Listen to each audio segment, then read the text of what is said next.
पुणे शहरात रात्री 10 नंतर खाद्यपदार्थांच्या गाड्या, पानटपऱ्या तसेच खाऊ गल्ल्या बंद करण्याचे आदेश पोलीस आयुक्त अमितेश कुमार यांनी दिले आहेत. त्यासोबतच पुणे शहरात जमावबंदीचे आदेश लागू करण्यात आल्याच्या बातम्या देखील प्रसारित झाल्या होत्या. या दोन्ही विषयांबाबत पोलीस आयुक्त अमितेश कुमार नक्की काय म्हणाले ते आपण या व्हिडिओच्या माध्यमातून जाणून घेणार आहोत. एकीकडे शहरात गुन्हेगारीच्या घटनांमध्ये वाढ होत असताना पोलीस आयुक्त अमितेश कुमार यांनी शहरातील वेगवेगळ्या भागांमध्ये जाऊन पाहणी केली. त्यानंतर स्थानिकांच्या तक्रारी विचारात घेऊन रात्री 10 नंतर शहरातील विविध भागांमध्ये बेकायदा सुरू असलेल्या पानटपऱ्या, खाद्यपदार्थांच्या गाड्या बंद करण्याचा निर्णय पोलीस आयुक्तांनी घेतलाय. मात्र शहरातील हॉटेल्स, रेस्टॉरंट्स, बार हे ठरवून दिलेल्या वेळेनुसारच बंद करण्यात येणार आहे. नाईट लाईफच्या नावाखाली सुरू असलेल्या गैरप्रकारांना आळा घालणे तसेच बेशिस्तांविरुद्ध कारवाईसाठी ही मोहीम हाती घेण्यात आल्याचं पोलीस आयुक्तांनी स्पष्ट केलंय.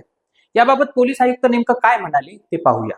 स्पष्ट आहे की आम्ही जे स्थापना परमनंट शॉप्स आहे त्यांना आम्ही बंद करत नाही. आम्ही बंद करतो हॉकर्सला हॉकिंग लायसन्स 10 वाजेपर्यंत महानगरपालिकाने दिलेली आहे.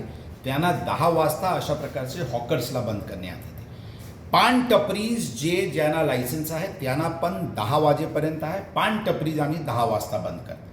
इतर जे स्थापना जे आतमध्ये चालू आहे त्याबद्दल पोलीस कोणालाही बंद करत नाही, परंतु जे स्थापना बाहेर खुर्ची टेबल लावून किंवा फुटपाथवर खुर्ची टेबल लावून खाना सर्व करत असतील त्यांना पण आम्ही 10 वाजता बंद करत आहे. हीच भूमिका ओव्हरऑल शहराला डिसिप्लिन आणण्याच्या दृष्टिकोनातून ही भूमिका आमची आहे. परंतु जे परमनंट एस्टॅब्लिशमेंट्स आहे त्यांना 24 आवर्स रूल चे हे आहे आणि त्या अनुषंगाने पोलीस कारवाई करत आहे. परंतु मी रिपीट करतो, हॉकर्स असतील, खाऊ गल्लीमध्ये अशा प्रकारचे स्टॉल्स असतील, पानटपरीज असतील किंवा रस्त्यावर फुटपाथवर खाना सर्व करणारे अशा प्रकारचे स्थापनाला 10 वाजता बंद करण्यात. दुसरीकडे पुणे शहरात जमावबंदीचे आदेश लागू करण्यात आल्याबाबतच्या बातम्या समाज माध्यमांवर प्रसारित झाल्या होत्या. पेट्रोल डिझेलच्या किमतींमध्ये वाढ झाल्यामुळे नागरिकांनी मोर्चे काढू नये यासाठी ही जमावबंदी लागू करण्यात आल्याचा आरोप देखील करण्यात आला होता.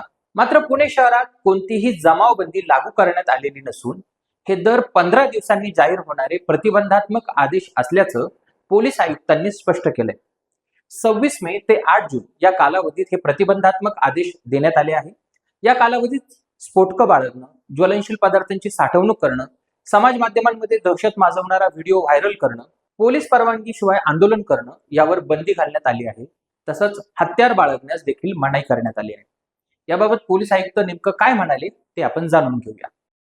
जमावबंदीचा एक आदेश आपण जारी केलेला आहे. ती रुटीन जमावबंदीचे आदेश आपल्याकडून निघत असते. वेगवेगळे सण उत्सव वेगवेगळे कारणांनी एक जमावबंदीचे आदेश निघत असते. त्या अनुषंगाने ते रुटीन जमावबंदीचे आदेश निघाले. नागरिकांमध्ये भीती आहे. खरं तर काय झालं, तुम्ही जमावबंदी आदेश काढला होता आणि तिकडे पेट्रोल डिझेल संदर्भात वाढ त्याची काही संबंध नाही. आपण आदेशची कॉपी जर बघितले तर त्यामध्ये काही सण उत्सव पुढचे काळात आहे आणि अशा प्रकारचे सण उत्सवचे काळात अशा प्रकारचे ऑर्डर्स काढण्यात येत असते आणि त्या अनुषंगाने काढण्यात आलेली आहे. त्यामध्ये इतर कोणताही बाबीशी जोडणे हे योग्य नाही.